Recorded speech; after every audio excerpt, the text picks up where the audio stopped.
gosh. Every time. Welcome back. This is Tea Time with the Twins. I'm your host, Maggie. And I'm Anna. This is episode 3. Cheers. Guys, real quick to start the day off, I accidentally took a nap.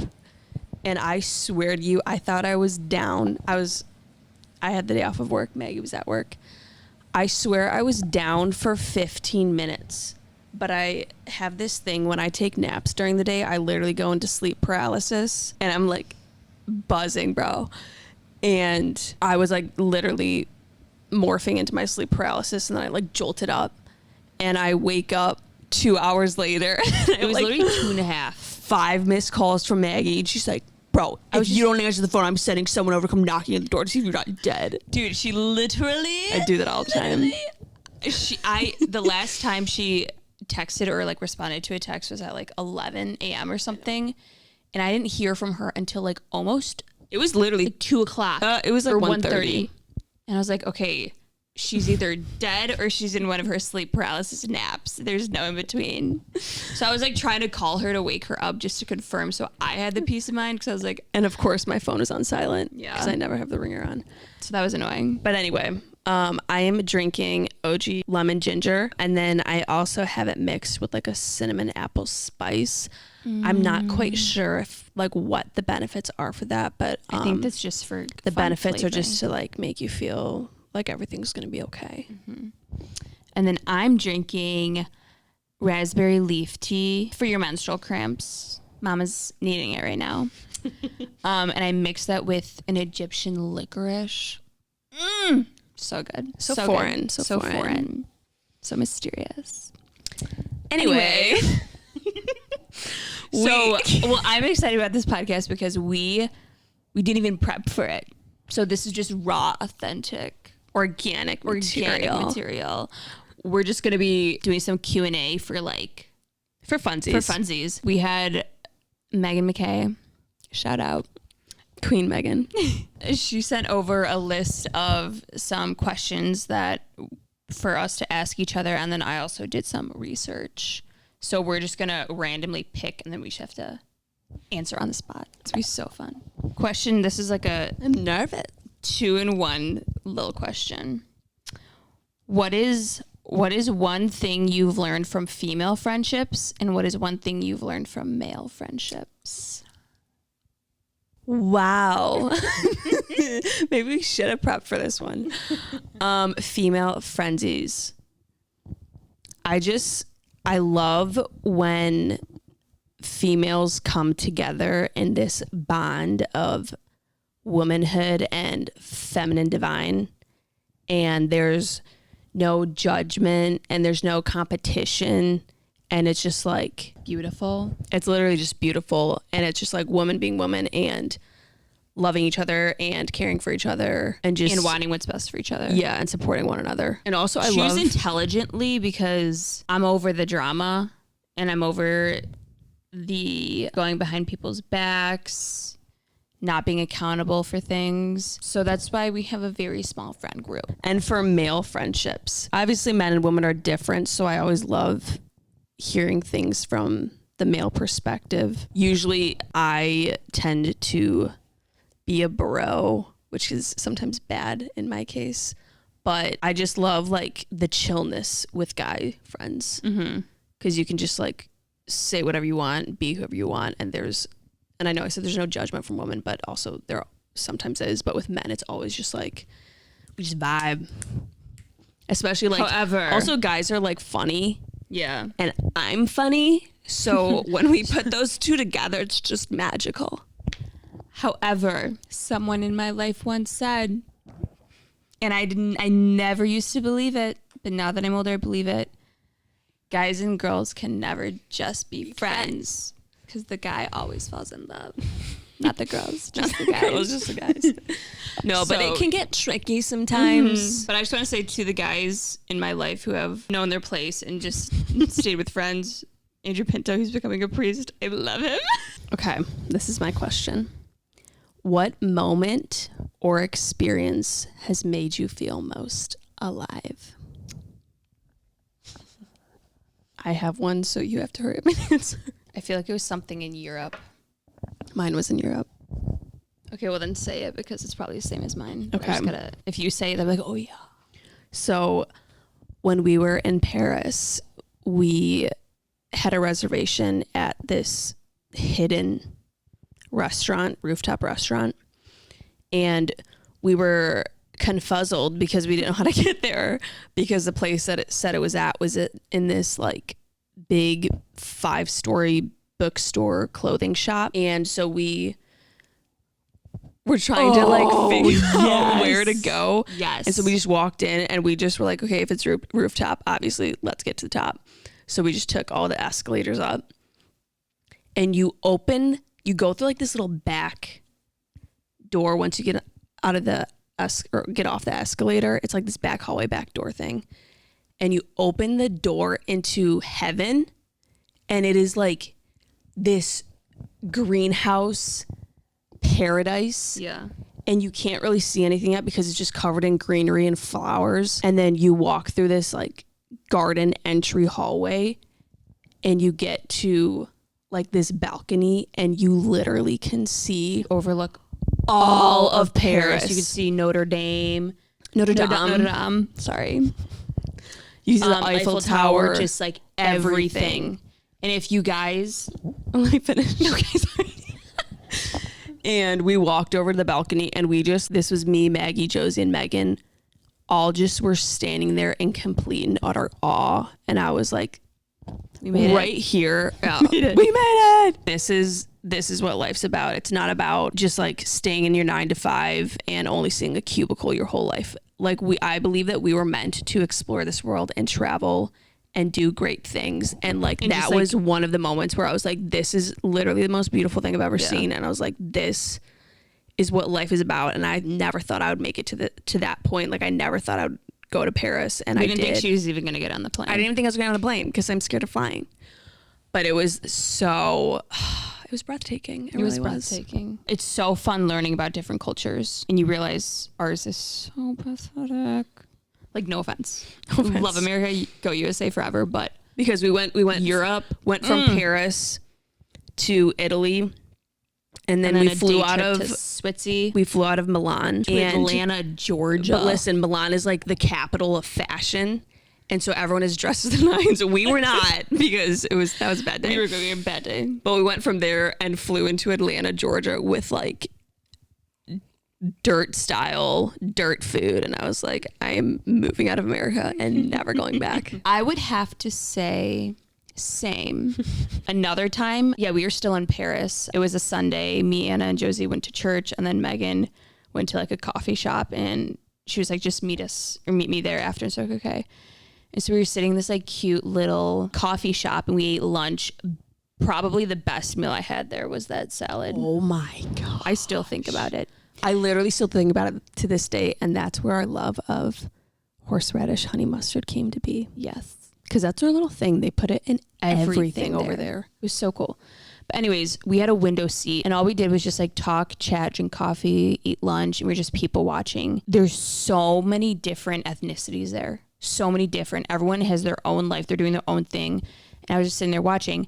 And the one thing I noticed, a guy was sitting outside at the table of this restaurant, just completely vibing, smoking a cig, drinking a cappuccino probably. Espresso.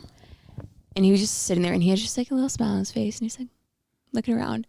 And all of a sudden, we couldn't see anything but him. I started crying when I saw this. But all of a sudden, you just see his entire expression change and his eyes like light up so brightly. And he gets the biggest smile on his face.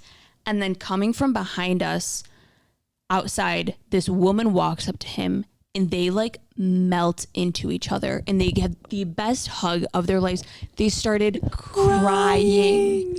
And I'm like sitting there sobbing. I have no idea who these people are, but I was like, this is the most romantic thing I've ever seen. This is life. This is like love. The pursuit of happiness. The pursuit of happiness. This is raw emotion. I was like, I've never seen people love each other like that in my entire life. I have no idea what their story is, but I wanted to go out there and ask them. But it was like, this is so life. And I have no other way to explain it, but that was literally the most beautiful moment of my life. And I don't even know if that was a question. And that's the moment that made Maggie feel most alive. Yeah. We're just going to get into it. Do you think people deserve second chances? Okay. Funny you asked that question because we didn't look at any, I don't know about you, but I didn't look at any of these questions beforehand, but that was the one. Because you sent that. Are you going to ask me that? No, you sent that a couple days later, and I have been thinking about it this since, well, like, every day. And I'm like, here's how I'm going to answer this. I sometimes believe in second chances. I think it depends on the person, and it depends on what they did in order to, like, betray you. As we all know, I have a sixth sense that is 98% accurate. Prophetess Anna. That's who I'm named after in the Bible, Anna the prophetess, just so you guys know. So I'm gifted. I can already tell the vibe of someone within either before meeting them or within a 5-minute interaction with them. If they do something to betray me or break my trust, I guess I just kind of use my intuition to decide whether I want to give them a second chance. And either I don't, or if I do, my walls are up. I'm very like closed off in the sense of like what I want to say to them, just, and like cautious, guarded. And I don't tell them as much personal things about myself. So I guess it just kind of depends on the situation and the person for me. I would say the same thing. What are some deal breakers for you in a relationship? Deal breakers. I know this is super typical, but like you need to be loyal. Like you don't have eyes for anyone but me. Second, I'm not done.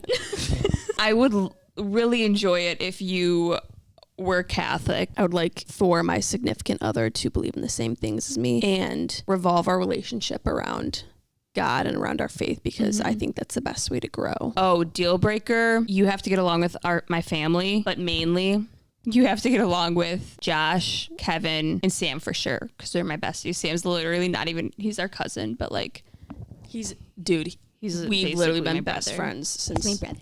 birth. Three Musketeers. If you don't vibe with him, you don't vibe with me. A deal breaker for me is if you don't work out, because that means you don't Yeah. respect yourself or care about your body or your health. And just like overall health, not just working out, like knowing what you're putting in your body and making sure it's good for you. If I was working out at a gym and a guy came up to me and started talking to me and point blank told me that he doesn't eat seed oils and he drinks raw milk and beef every day, I would fall on my knees. Same. I would literally be like, okay, all right, let's go. Let's do this. pop a ring on it. Let's do it. Ooh, good one.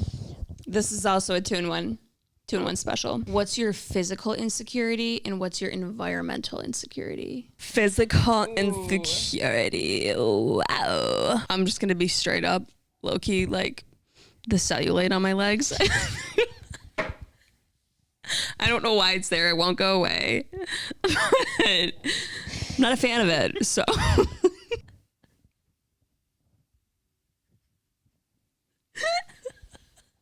Crying again. Third time today. Okay, moving on to environmental insecurity, low key, anywhere with people. Listen, I'm a people person and I can like hold a conversation and, you know, bring out the best in someone, but low key, people are just scary. Walking into a big restaurant, I think it's literally the fact that everyone's like sitting at a lower level and then I'm standing because I'm walking in there and I'm above them. It's just like, Sue me. I feel so dominant when I do that. I'm like strutting. it depends what kind of shoes I'm wearing. What do you think is the biggest sign of weakness in a person? Anna, I was literally going to ask you that one. I was hoping you were going to ask me that one. I would say someone who is cowardly and cannot confront people or stand up for themselves literally because they're scared. And you know what they say?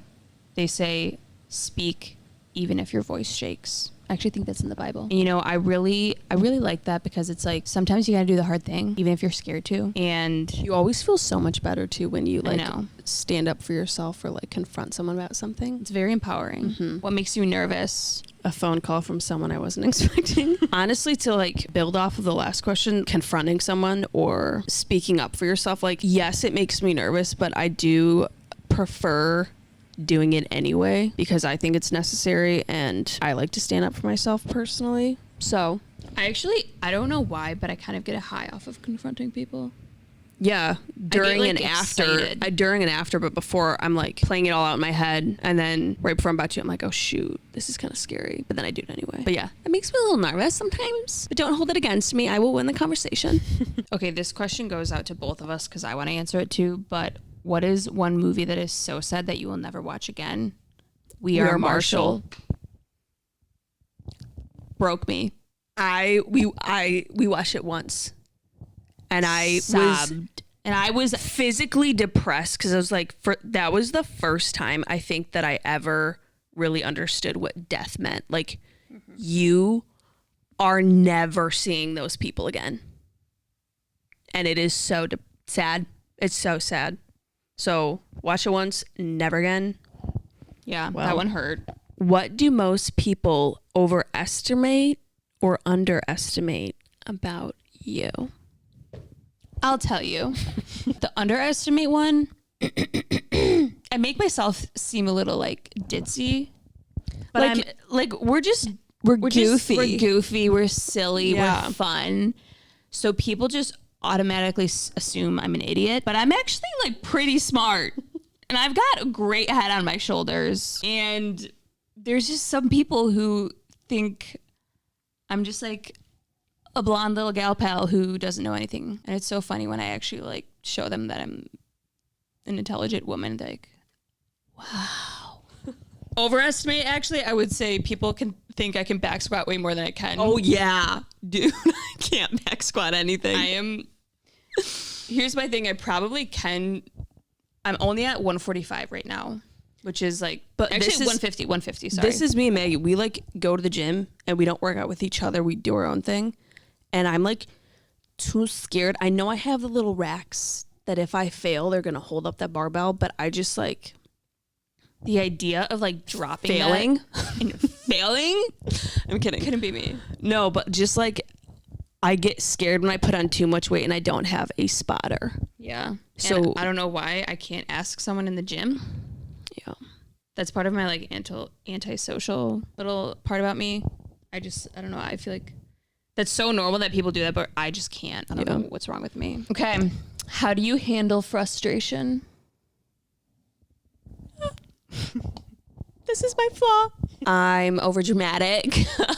I'm kidding. When I get frustration, it really shows in my facial expressions. Mm-hmm. And I build it up a lot in my head about why I'm pissed off or like why I need to be pissed off. But I've been learning to just be like, okay, chill out, Anna, and just be like, okay, this is a situation. And if you don't have the power, say it's something work related, because I can think of something right now actually, to change it, if you don't have the power to change it, then just handle it as it is and just do it to the best of your ability. Mm-hmm. But I definitely like get really mad about it at first, and I probably complain about it a lot too. And then it takes me like an hour or something to wear off. I'm like, okay, whatever. I will say though, one thing that I have been working on this year is not acting out or speaking out in anger or frustration. Like right off the bat. Right off the bat. So like if we get really quiet. Yeah. If someone says something to me that makes me angry, I literally have to just like take a deep breath, because I know I'm going to say something that I probably mean, but I shouldn't say. So I'm like, you know what?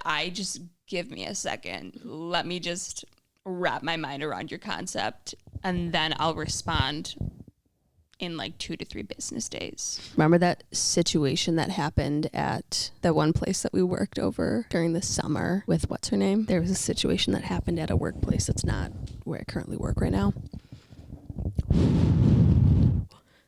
All I have to say is just don't mess with me. Basically, somebody did something that they should not have done that affected me and messed up my strategy of how I do things.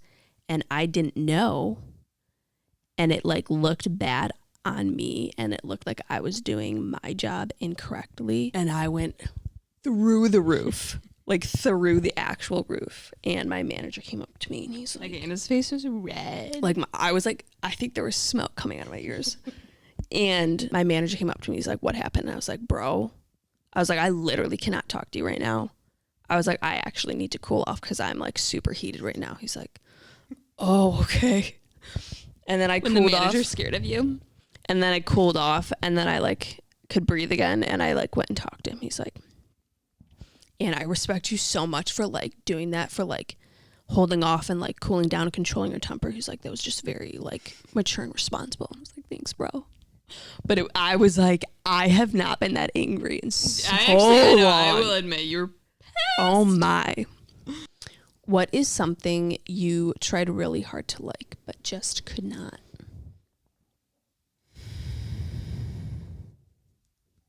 Shrimp.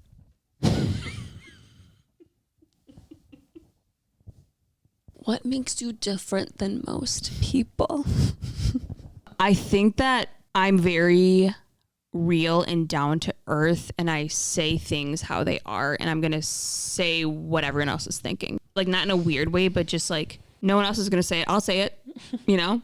I'm just real. I am. And I like to have just those real conversations that need to be had. I don't like beating around the bush. I also like surprising people with what I say. Yeah. Like, people have told me before that because I have an RBF, that they think I'm like scary and mean and intimidating.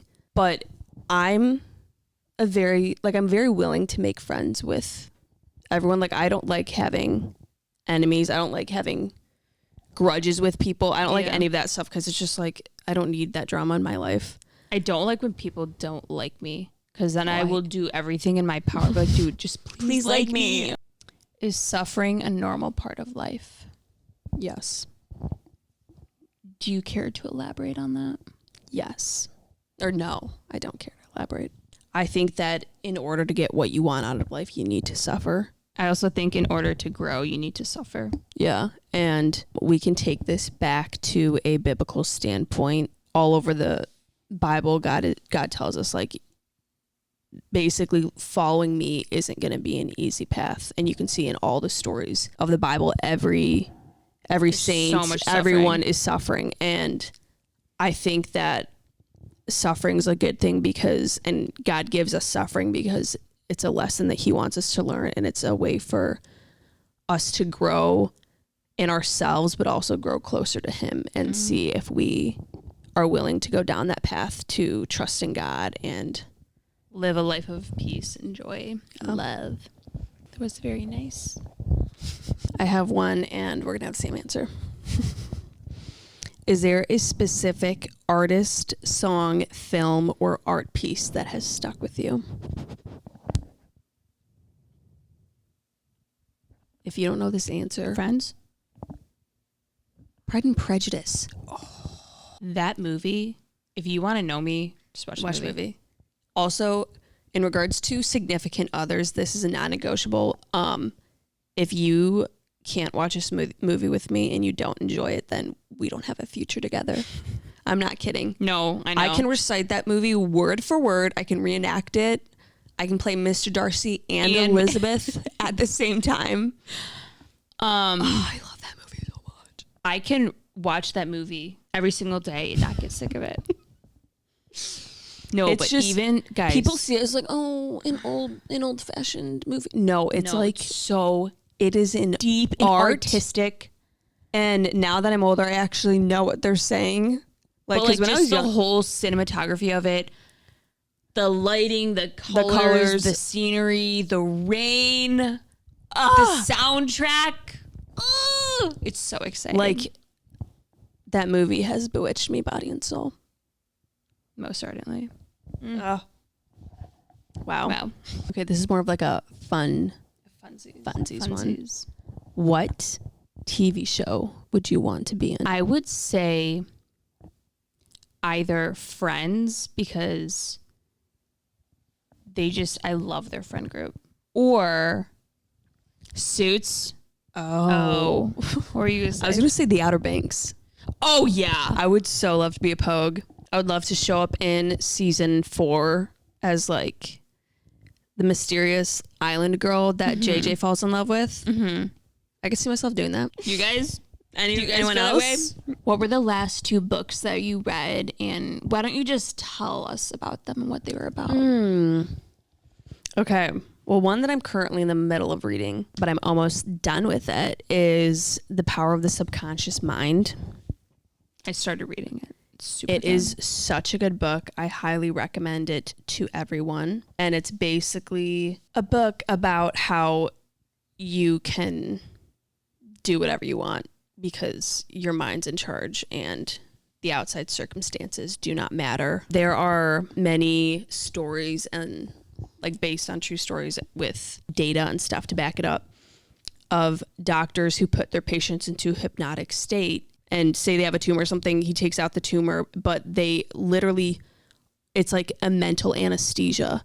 Like they have no meds or anything and they don't feel an ounce of pain and they come out completely healthy with no after effects, no side effects, nothing like that. It basically talks about how you can just like, it's essentially manifesting. You can manifest wealth, success, anything. So I'm waiting for that to happen for me because I do my affirmations every night. And so through the power of my subconscious mind, I am healthy, whole, healed, and wealthy now.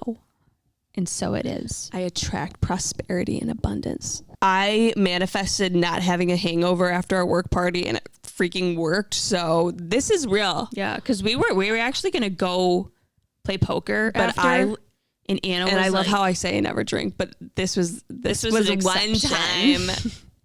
But I drink a little bit too much and we were going to go play poker at someone's house and I was like, I got in the car. I was like, dude, if I go, I was like, I might throw up. And I was kind of like mad because I don't like hangovers. So the entire car ride home, I was like speaking affirmations to myself. I was like, I'm healthy. I'm sober. And then I go to bed, put myself into a Zen state of mind. And I do the same thing. And I wake up and I literally did not have a hangover. It was the greatest thing of my life. We found the cure. And then the book I read before that is called The Love Everybody Wants by Maddie Pruitt. It's just a book about finding love in Christ and who you are in him and then how that can lead you to your significant other and just like building a Christ-like relationship and having your foundation of your relationship set in God. It's really good. I enjoyed it. How do you fully give yourself to someone without losing who you are? Wow. Answer me that one. I'll tell you. Okay. I would say this is why you don't go into a relationship without healing traumas or actually finding out who you truly are. Because if you don't know who you are and you throw yourself at someone else, they can manipulate you and they will turn you into who they want you to be. Yeah. So it's like you need to truly figure out who you are in order that you have boundaries. And you still stand by your beliefs. You stand by your beliefs, you stand your ground, but you still give yourself to someone. And hopefully you don't lower your standards so you know that that person is also going to hold you accountable to keep your values and your standards and your way of living and support you. Also, in building that relationship. To build off of that, I would say just like the fact that you give them your time. Yeah. Because I know we take time for granted, but when I give someone my time, if I'm not willing to give someone my time, I am not invested in them. And if I, like for me personally, if I do give you my time and that's something that I'm willing to do, that would be me fully giving you myself because I'm giving you my time. I'm giving you my mind because I'm sharing with you everything that I think, everything that I love, everything that I believe in. I don't know. That's just that. That's I guess my best way of answering that one. So this is the last question of the night. Do our lives benefit from the hardships we go through? And What would life look like without hardships? Interesting question you ask. I definitely do think that our lives benefit from the hardships we go through, because it goes back to the whole suffering discussion and choosing your life and choosing hard and choosing to trust in God, how you can grow through the hardships. Because everyone says it, and we'll say it again, but like, your hardships are your story, and it's just a matter of how you choose to get out of those. And in regards to living a life without hardships, literally when you asked that question, the first thing that popped into my head was Wall-E. Basically, they made life extinct on the planet, and they all went to Flat planet. went to an orbit in space, and they didn't have any hardships there. They were all just eating whatever they wanted, Lazy. getting literally obese, all in wheelchairs, all zombies, because they all have their little screens in front of them, brainwashed. And to me, that was like, they have no hardships there. They're getting literally everything they want. But are they happy? Are they happy? And Are they living is that to their life? best potential? No. But I agree with that, because the hardships in life are literally what define you and like who you are. And it's in those moments where you make the biggest decisions of your life. I don't know why. I feel like life would be a lot more sad and lonely And very unfulfilling. and very unfulfilling if we didn't have hardships, because it's also You would have nothing to work for. or I feel work like. from. Like I just feel like you would have no sense of who you are. Mm-hmm. I would rather go through the hardships and come out stronger. come out better. And really feel like you have something to work for and something to live for. But that being said, we're going to wrap things up here. Again, don't forget to like, comment, subscribe, and donate. Follow us on Instagram. Follow us on TikTok. A lot of people who Subscribe watch to us on YouTube. a lot of people who watch our last podcast asked for cookies, and I didn't think they were going to take me seriously, but now I got to bake a lot of cookies. We have lots of baking ahead of us. So Thanks for tuning in, y'all. We had another great time recording this. great time. Great time. Stay tuned for episode 4 whenever we decide to film it and we decide a topic to discuss, because we don't know what it's going to be yet. Thanks for watching Tea Time with the Twins, guys. Cheers. This is fun. Cheers. See you next time.